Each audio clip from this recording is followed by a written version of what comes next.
வணக்கம். நம்முடன் கவிஞர், திரைப்பட பாடலாசிரியர் மதிப்புக்குரிய பழனி பாரதி அவர்கள் இருக்கிறார்கள். தமிழ்நாடு அரசின் மகாகவி பாரதியார் விருது 2003ஆம் ஆண்டுக்கான விருதை பெற்றிருக்கிறார்கள். அதற்கு வாழ்த்துக்களை தெரிவித்துக் கொள்கிறோம். விருது பெற்றமை குறித்தும் தமது இலக்கிய பயணம் குறித்தும் டுடே மீடியாவுடன் சிறிது தனது அனுபவங்களை பகிர்ந்து கொள்வார். வணக்கம் ஐயா. வணக்கம். டுடே மீடியா சார்பில் உங்களுக்கு வாழ்த்துக்களை தெரிவிச்சுக்கிறோம். தமிழ்நாடு அரசின் 2003ஆம் ஆண்டுக்கான மகாகவி 2023ஆம் ஆண்டுக்கான மகாகவி விருது பெற்றிருக்கிறீர்கள். அதுக்காக வாழ்த்து தெரிவிச்சுக்கிறோம். நான் தனிப்பட்ட முறையில் ஒரு கவிஞர் என்கின்ற முறையிலும் உங்களுக்கு மகிழ்ச்சி, வாழ்த்துக்கள். அந்த விருது பெற்றமை குறித்து உங்களுடைய இலக்கிய பயணம் குறித்தும் நம்மளுடைய பார்வையாளரோடு உங்களுடைய அனுபவங்களை பகிர்ந்து கொள்கிறோம். என்னுடைய இலக்கிய பயணம்ன்றது வந்து நான் 8வது படிக்கும் போது என்னுடைய கவிதை பயணம் தொடங்கிடுச்சு. அது காரணம் என்னன்னு கேட்டிங்கன்னா, என்னுடைய அப்பா தான் என்னுடைய முதல் ஆசிரியர். அப்பா வந்து பாரதிதாசனுடைய மாணவர். சிறு வயதிலேருந்து எனக்கு வந்து அப்பா கூட கைப்பிடிச்சிட்டு போகிறது தான் பழக்கம். அவர் கூட்டிகிட்டு போன இடங்கள்லாம் பார்த்திங்கன்னா பதிப்பகங்கள், கவிஞர்கள், இலக்கியம் சார்ந்த இடங்கள் தான் பெரும்பாலும் கூட்டிகிட்டு போவாங்க. இல்லைன்னா ஒரு புத்தக கடைக்கு கூட்டிகிட்டு போனாங்கன்னா அவங்க 2 புத்தகம் எடுத்தாங்கன்னா உனக்கு என்ன புத்தகம் வேணும் பாடுறான்னு சொல்லுவாங்க, எடுத்துக்கன்னு சொல்லுவாங்க. நான் ஒரு புத்தகம் எடுத்துகிட்டு வருவேன். இப்படி வளர்ந்ததுனால 8வது படிக்கும் போது என்னுடைய முதல் கவிதை வெளிவந்துச்சு.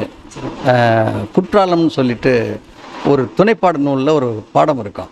இந்த பாடத்தை படிச்சுட்டு நான் எழுதின கவிதை தான் என்னுடைய கவிதை. அப்புறம் அப்பாட்ட கொடுத்து திருத்தி வாங்கி எப்படி எழுதணும் அப்படின்லாம் சொல்லிட்டு ஒரு நிறைய கவியரங்கங்கள் அப்போ 9வது படிக்கும் போதே கவியரங்கள்லாம் போயிட்டேன். இடத்துல கவியரங்களை ஒரு ஆயிரக்கணக்கான கவியரங்கள் பாடி தமிழ் உங்களை ஆட்கொண்டு விட்டார். ஆமாம், நிறைய அப்போவே பெரிய தலைமைகளை, இப்போ புலமை வித்தன் தலைமையில், கவிஞர் சுரதா தலைமையில், வாலி தலைமையில், மேத்தா தலைமையிலலாம் கவியரங்கள் நிறைய பாடியிருக்கேன். தாய் பத்திரிகையில் உதவி ஆசிரியராக பணியாற்றியிருக்கேன். அப்புறம் இப்போ நீரோட்டம், போர்வாள், இந்த மாதிரி பத்திரிகைகள்லாம் பணியாற்றுறது ஒரு காரணம். அதுக்கப்புறம் வந்து திடீர்னு வந்து கிடைத்த வாய்ப்பு தான் இந்த திரை வாய்ப்பு. அது வந்து என்னுடைய முதல் பாடல் 1991 அப்படி வந்தது, பெரும்புள்ளின் படம். அதான் தொடக்கம். அதுக்கப்புறம் கிட்டத்தட்ட ஒரு 1500 பாடல்களுக்கு மேலே எழுதியிருக்கேன். என்ன பாடல், அந்த வரிகள் நினைவிருக்குங்களா? இளமையின் விழிகளில் வளர்பிறை கனவுகள் பௌர்ணமியாகிறதே, மரங்களின் கிளைகளில் குயில்களின் சுரங்களில் சூரியன் மலர்கிறதுன்னு ஒரு பாட்டு. படத்தில் அந்த பாட்டு இடம்பெறலை. ஏன்னா அந்த படத்தினுடைய நாயகன் வந்து எண்ணுயிர் தோழன் பாபு. அந்த நேரத்தில் அவருக்கு முதுகெலும்பு முறிஞ்ச அடிபட்டதுனால, ஆமாம், அந்த விபத்துனால வந்து அந்த பாட்டு படத்தில் இடம்பெற முடியல. இருந்தாலும் விக்ரமன் என்ன அறிமுகப்படுத்தினார். அதை பெருமைப்படுத்துகிற மாதிரி ஒரு அடையாளமாக அந்த தலைப்பிலே பார்த்தீங்கன்னா, படத்தோட தலைப்புகளிலே வந்து எல்லாருடைய பேர்களும் போட்டு இவர்களுடன் முதலாக வரும் பாட்டு பழனி பாரதி இளமை விடிகளில் போட்டிருப்பாரு. தொடர்ந்து என்னை பாடலாசிரியராக கொண்டு வந்துடணும்னு என் திறமையின் மேலே நம்பிக்கை வச்ச ஒரு விக்ரமன். அதனால் வந்து தொடர்ந்து அவருடைய 4-5 படங்களுக்கு மேலே எழுதிட்டு வந்து ஏஆர் ரகுமான் வரைக்கும் அவர் தான் என்னை கொண்டு போய் சேர்த்தார். கோகுலத்தில் முழு பாடல்கள் என்னை நம்பி கொடுத்தாரு.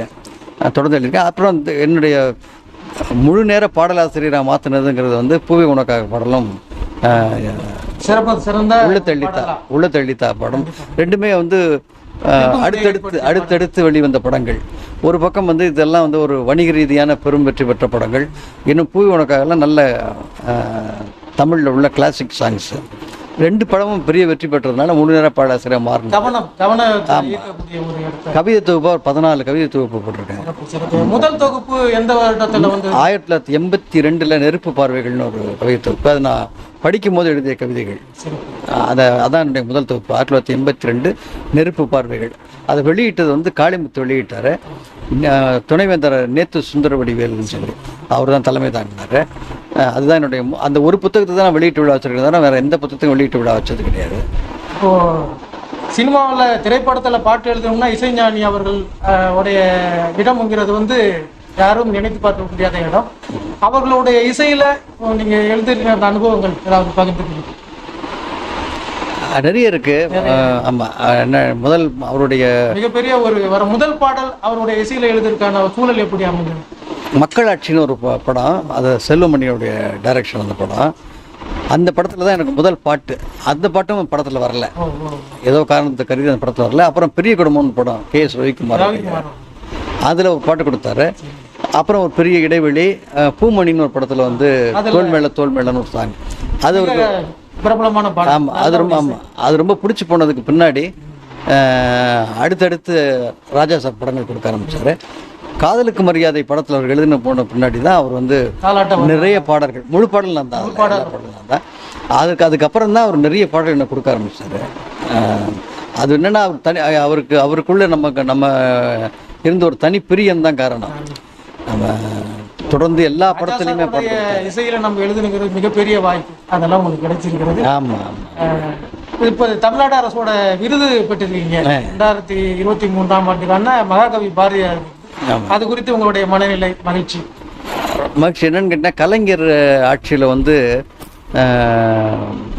சிறந்த பாடலாசிரியர் விருது காதலுக்கு மரியாதைக்கு வாங்கியிருக்கிறேன், கலைமாமணி விருது வாங்கியிருக்கிறேன், கலை வித்தகர் கண்ணதாசன் விருது வாங்கியிருக்கிறேன். இதெல்லாமே வந்து கலைஞர் ஆட்சியில் அடுத்தடுத்து அந்த 97-98 ஆண்டுகளுக்குள்ளே கொடுத்தது. அதுக்கப்புறம் வந்து இந்த வருஷம் இது எல்லாமே திரைத்துறை சம்பந்தமான ஒரு சாதனைகளுக்காக கொடுக்கப்பட்டது. முதல் முறையாக கவிதைக்காக அரசாங்கத்திலிருந்து பெற்ற விருது மகாகவி பாரதியார் விருது. இது பெரிய உற்சாகம். இது நம்ம திரைத்துறையில் நம்ம என்ன செஞ்சுருக்கோம்னு எல்லாருக்கும் தெரியும். கவிதையில் இதை கவனப்படுத்தும், இலக்கியத்துறையில் கவிதையில் நம்ம என்ன செஞ்சுருக்கோம்ன்ற ஒரு கவனத்தை வந்து இந்த விருது ஏற்படுத்தும். மகிழ்ச்சி ஐயா. உங்களுடைய பாடல்களில் உங்களுக்கு பிடித்தமான பாடல்? தனியாக சொல்ல முடியும், நிறைய சொல்லலாம். குறிப்பிட்ட சில பாடல்கள் நம்ம எழுத பெருமைப்படுவோம். இளங்காற்று வீசுற பாட்டு தான் நம்ம சொல்றோம். பின்னாடி எழுத வந்தா கூட அந்த பாட்டுக்குள்ள வந்து ஒரு இயற்கை, மனித நேயம், நெகிழ்ச்சி ஏற்படுத்துகிற பாட்டு. எப்போ கேட்டாலுமே வந்து அதுக்குள்ள ஒரு நிகழ்வு இருந்துகிட்டே இருக்கும். மிகச்சிறந்த பாடல். சக பாடலாசிரியர்கள், உங்களுடைய பாடல் இல்லாமல் பிற பாடலாசிரியர்களின் பாடல்களில் உங்களை கவர்ந்த சில பாடல்கள் நல்லா இருக்கு அப்படின்னு நினைப்போம். நிறைய இருக்கு. நமக்கு முன்னோர்கள் எழுத எந்த பாடம் சொல்லிங்க, ஆயிரக்கணக்கான பாடல் வந்து தனிப்பட்ட பாடல்களும் ஒவ்வொருத்தருக்கும் சொல்லணும். இது வந்து என்னன்னு கேட்டா, இது இவங்களை விட்டுட்டாங்க அவங்கள விட்டுட்டாங்கலாம் வரும். அதனால அது வேண்டாம். ஏன்னா அதெல்லாம் நமக்கு முன்னோர்களுடைய பாடலாம் கேட்டு தான் நம்ம எழுத வந்திருக்கோம். நம்ம கூட சமமா எழுதுறவர்களும் நல்லா எழுதுறாங்க. இதுல தனிப்பட்ட முறையில சொல்றதுங்கிறது பேட்டியில் நல்லா இருக்கு. இப்பொழுது வர பாடல்களுடைய சூழல் எப்படி இருக்குது ஐயா? திரைப்பட பாடலுடைய சூழல், இப்போ வரக்கூடிய பாடல்கள் இப்போ என்ன எல்லாமே நீங்களே கேட்டிருப்பீங்க. நான் பதில் சொல்ல வேண்டியதில்லை, எல்லாரும் சொல்றது தான். உங்களுக்கு படைப்பாளராக என்னென்ன பாடல் யார் வேணா எழுதலாம்ன்ற ஒரு இடம் வந்துருக்கு.